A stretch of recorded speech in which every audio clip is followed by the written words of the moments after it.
Land baron ahoy hazvina kumira zvakanaka muri Zimbabwe. Pane nyaya iri kutendera, nyaya iri kunetsa pari kunzi hey vakomana masabhuku deals anozoti muHarare munomuka land ngotoda bvonzi bob siki uchingo aish kwakuri kuvharwa after kuvharwa muHarare. So vanhu vakabva vatanga kugaya kuti ayo gatende kana kuma village kumamusha kwa tinotenga land ichita sei. But panapa muri Zimbabwe hazvina tombomira mushe, masabhuku deals acho atopa ma1 akutokondemwa negovernment because inenge iri state land and hakusi kudyiwa rinopisa. Pane nyaya ndatosangana nayo paThe Mirror masvingo mabepa anowanika online zvikanzi hundreds of dejected villagers have been appealing at Gultu Magistrate Court charged with illegal settlement on state land.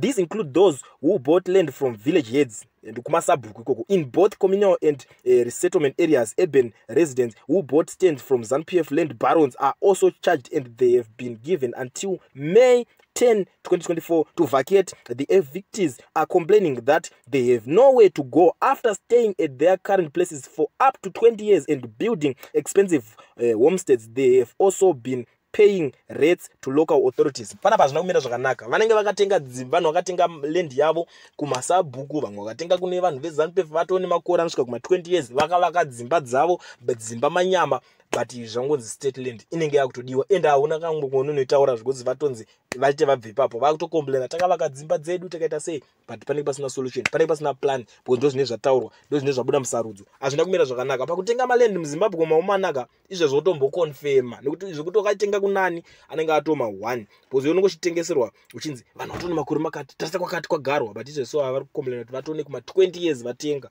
but inenge iri state land yakutongoterwa. Zimbabwe muchazvirega zvenyu.